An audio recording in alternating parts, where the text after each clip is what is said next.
ఒకప్పుడు ఒక చిన్న గ్రామంలో ఒక మంచి రైతు ఉండేవాడు. అతడు ప్రతిరోజూ కష్టపడి పొలాల్లో పని చేసేవాడు, తన కుటుంబం కోసం ఆహారం పండించేవాడు. ఒకరోజు అతని గుర్రం పారిపోయింది. గ్రామస్తులు వచ్చి చెప్పారు, అయ్యో, ఎంత దురదృష్టం! రైతు ప్రశాంతంగా నవ్వుతూ అన్నాడు, ఇది దురదృష్టమో అదృష్టమో ఎవరికీ తెలియదు.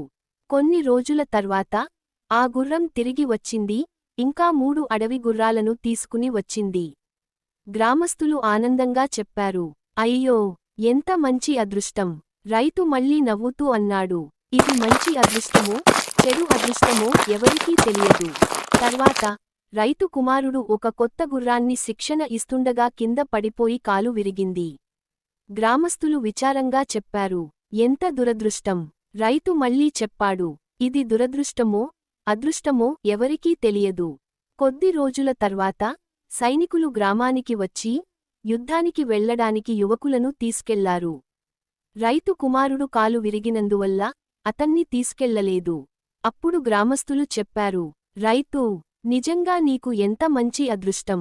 రైతు సాంత్వనగా నవ్వి అన్నాడు, చూసారా, జీవితంలో ఏది మంచి ఏది చెడు అనేది మనకు వెంటనే తెలియదు.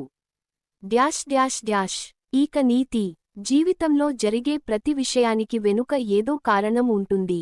ఏది జరిగినా ఓర్పుగా ఎదుర్కోవడం నేర్చుకోవాలి.